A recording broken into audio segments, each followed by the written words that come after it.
Today on Swarm of Comics, we're going to be doing something a little bit different.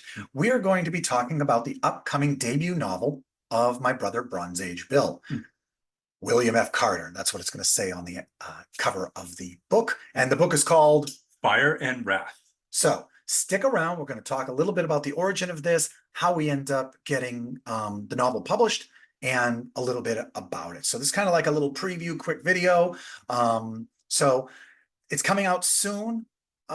If you're watching this video now, right after it comes out. If not, make sure you go to Amazon or barnesandnoble.com and find Fire and Wrath from William F. Carter. So also, we apologize in advance for wearing matching red shirts. I don't know what to tell you. I love red. I love red comic covers. Apparently, we love red shirts. Yes. So, all right, let's stick around. We're going to talk about Fire and Wrath from my brother Bronze Age Bill and Yo Joe. Yo, Joe. Yo Joe.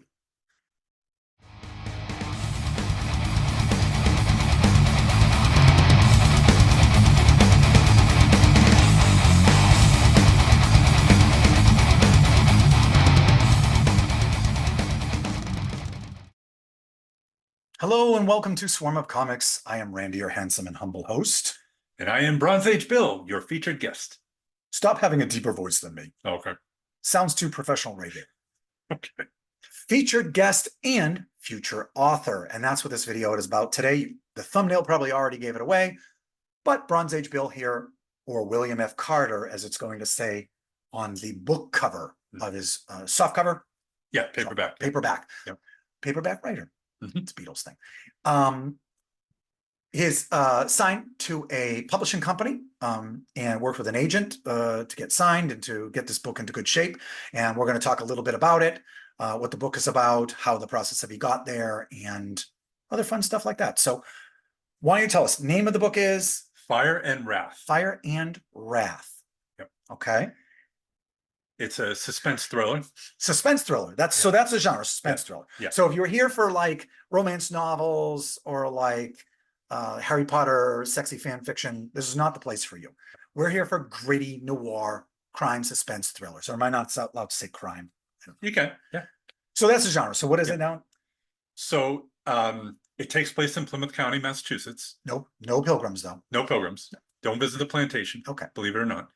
And so the situation is that 6 fires have been started, 6 arsons, 6 different homes with the families inside perished. Okay. And the police have no leads. Okay. And a lot of these families were very powerful, very influential people in the community. So there is tremendous political pressure for the county sheriff to solve this. Okay. And so the sheriff's deputy is a officer named Vance Miller. And he's his childhood Why friend. does that name Miller sound familiar?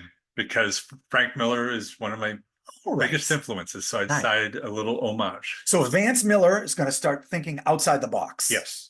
Because we got to get these crimes solved. Yeah, we got to get the pressure is on by the rich people. Yes. Burn the rich. Yeah. Go on.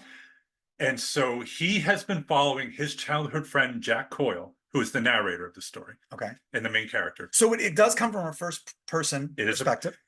Mostly, yes. Mostly. Yeah. Okay. Go on. Jack Coyle. Jack Coyle is a professional arsonist and a career criminal. And he's on the run. You go to community college to become a professional arsonist? No. No classes. You have to be paid. Okay. He was paid for he's on the run. He's on the run from both the Pennsylvania State Police and the local crime boss. So he's an arsonist for hire. Yes. And so he and Vance were childhood friends in Philadelphia, and they went their separate ways. So now Vance is a sheriff's deputy in Plymouth, and he's on the hot seat to solve these arsons. And he knows that Jack is in Massachusetts, having just bungled his latest caper. And so he coerces Jack to come down to Plymouth to help with the investigation and try to catch the serial killer who's torching houses. I don't want to give away any spoilers, but why would an arsonist agree? I know they're friends. Yes. But why does they have any sympathy here? Do you not want to give? Why does the arsonist have any sympathy to help the police officer? He initially does not.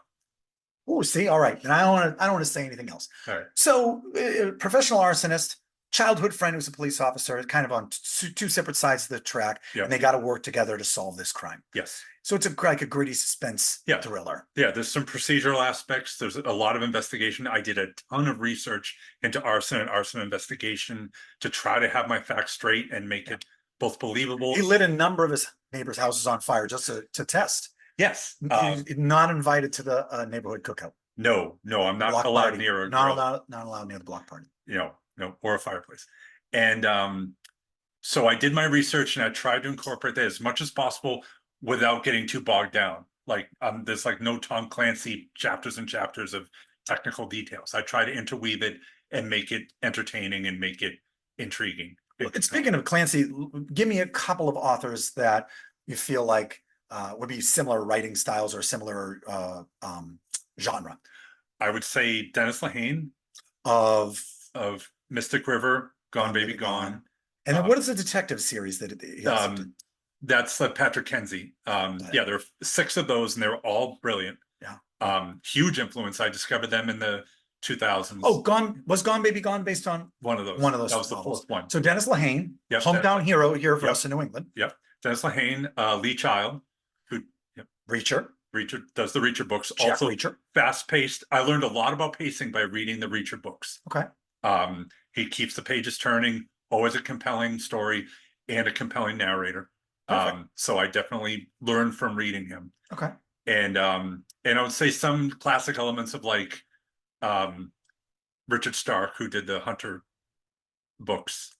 Payback, like just turned into Payback with Mel Gibson. Oh, Payback. Yeah. Sure, that was a pretty good movie. And Dashiell Hammett. Like I'm going back to the beginning of like classic crime noir. Perfect. So yeah, just trying to incorporate all these influences and make a compelling story that's fast paced, but also has an emotional depth to it. And twists and turns. And many twists and turns. Many twists and turns. And now I'm going to say this isn't a spoiler, but I remember when you were working with your agent. Yeah. And the agent would challenge you with his feedback. Yes. About, eliminate these characters or make this more brief, or you should go in this direction. I do remember you bouncing even off me, like, here's sort of the choice I have. He wants more twists or he wants earlier twists and things like that, but not the obvious ones. So he challenged you for that. So I know there's some twists in here. I don't know them though. I don't know the twists. There are many. Yes. I try to keep things moving and try to keep things unpredictable, challenge expectations, subvert expectations, and challenge the reader and have, like I said, what I believe is a satisfying emotional payoff in the end. Spoilers, the other arsonist is his twin brother that he thought he ate in the womb. I know. We'll bleep out that spoiler there. Or don't eat your twin in the womb. That's a start. Yep. That's Liz lessons. This is actually a helpful book. Should pretty much be taught in classrooms. So this book is coming out very soon. We'll have links to it, pre-order links to it and everything like that down in the description. This video is taking place in June of 2024 and it'll be coming out. Pre-order is happening now and it's coming out in July 19th of 2024. And if you're in the future in the age of Buck Rogers and flying cars, it'll still be available on Amazon.com and BarnesandNoble.com. And I think your publisher works specifically with them for this. Austin McCauley is the publisher. Yes. Excellent.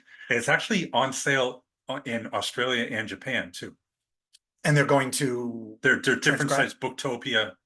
I don't know about Japan. I think it's just the English version, but published over. But it's on websites overseas too, which is astounding. I don't know if anybody will buy them over there, but it's great that it's there. Maybe there's some good, they love, American Western, maybe they love American crime noir. So so that's cool. So you'd work on this for a number of years. Yes.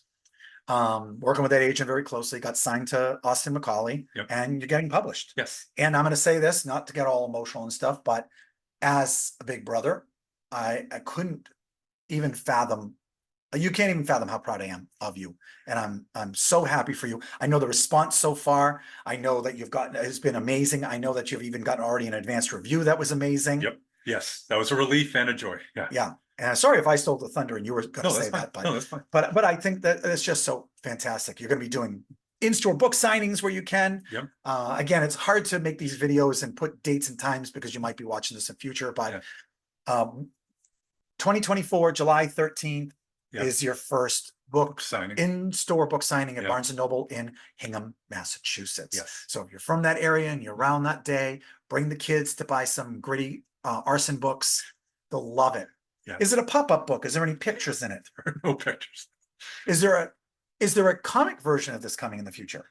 You never know. You never know. You never know. Maybe I'll work with George O'Connor for that. George O'Connor, my pal, my second favorite co-host, George O'Connor. Hmm. You're my third favorite. Yeah. Anyway, so yeah, no. The dog. Most people don't see him. He's usually laying on the bed. Oh, It's right. my favorite. Okay. Yeah. I defer to the dog. Yeah, you got other dog. Okay. So that's fantastic. Book signings. This is amazing. And I hear you're already starting on the sequel. I am. Yes. I actually wrote the prologue in 2007. Now, Yeah. Just because there's a sequel doesn't mean you know the ending and who lives and who doesn't live. I haven't decided yet, actually. Yeah, see? Yeah. I'm just saying. Yeah. So working on a sequel. Hopefully this is going to be a great series of these things. It's off to, I have so I have this sequel and another sequel in mind. And there were two books that I had written prior to this that just didn't make the cut. And those could be prequels one day. I would have to go back and revise them extensively. Right. If I remember correctly, the main character of this book was a minor character in another unpublished book. Yes. And you had decided, hey, this character is good enough that it kind of deserves his own. Yeah, he just popped off the thing. page. He was originally a throwaway character, and then it's one of those things, he just came to life in the manuscript. And in that book, the main character dies because there was nowhere else for him to go. So I thought, spoilers of the prequel books that you haven't published yet. Right. So just never mind that. Erase. Yeah, we'll edit that out later. Yeah. But this character was just interesting in a very unexpected way. And I thought, well, what happens to him? Like, where does he go from here? And that really just started me down this very rewarding road. Excellent. And challenging. Now, I know you guys are going to say, hey, this channel's about comic books, but honestly, I mean, who doesn't love gritty suspense crime novels? I mean, Yeah. there's plenty of comic book readers who are reading, watching Jack Reacher, watching the Dennis Lehane movies, reading the books about them and stuff like that. I think crime is the history of comic books. There was the funny books, but there was crime. Remember, Detective Comics was about detectives before Batman was in the book, and superheroes became all the rage with Superman. Yeah. And by the way, those detective novels still had those detective comics still had detective comics. They had stories in them. It wasn't just all Batman. Right. He was just part of it. Yes. So this is the root of where even comic books came from. So I felt it was relevant. I of course want to brag about my brother, my baby brother, being a published author, and that's just amazing accomplishment there. So you guys out there, I would love it. Please go find this book, Fire and Wrath, William F. Carter. Go hunt for it. Do the pre-order on there. Go find it in your Barnes and Noble if you have one. Get it on Amazon where everything is. I'm assuming it's also going to be downloadable as like a Kindle, as an ebook. It's supposed to be an ebook. It hasn't been released yet, but I imagine that's supposed to be coming. Yeah. Okay. And I will say, like I said, the challenge was to incorporate my favorite elements of neo-noir and crime and still make it accessible to a general audience. So that's why you talked about there's not a ton of procedural stuff like you've seen at Tom Clancy. Jack Clancy, that's what he's called now. Yeah. The Tom Clancy book. It's very like accessible. Yeah. And that's why I said bring the kids. Bring the kids to pick this one up. It's not overly graphic, even though there are some horrific adult things. Yeah, it's not overly graphic. But I don't make any, there's no graphic excerpts in it or anything. I try to do it very tasteful, very PG-13, I guess. Well, I'm excited to read it. I've ordered 2 copies. Oh, thank you. If I come to your book signing, I'm probably going to need to buy a 3rd one so you can sign it there because I won't have my pre-order yet. But that's all right. That'll be great Christmas gifts for everybody. All right, I appreciate it. I appreciate you giving me a platform here and to talk about it. So all you readers out there, book readers, comic readers, get out there and support a young up and coming author. It's always wonderful to read all the big authors out there and their books and series. Everybody loves Stephen King and these things, but you got to support the small guys like I do with independent comics. Sure, I love all the big ones here, but I support George O'Connor and I support a ton of small books and imprints and so forth. Yeah. And I want to do that with this book too. So Thank give you. this a lot of views, give this a lot of shares, help us out here, like, subscribe, comment, and everything like that. We're gonna display the book cover right in the middle here. It's pretty cool. I even had the privilege of giving some input into the fonts and everything that the Yep. designers were using. So I feel a little bit privileged there. And sure, it'll be all on the thumbnail, the cover, and everything like that. So Fire and Wrath, Yep. William F. Carter, Bronze Age Bill, who you all know from my other videos. So anything else you want to say before you go just about it? Or did I talk over you and say everything?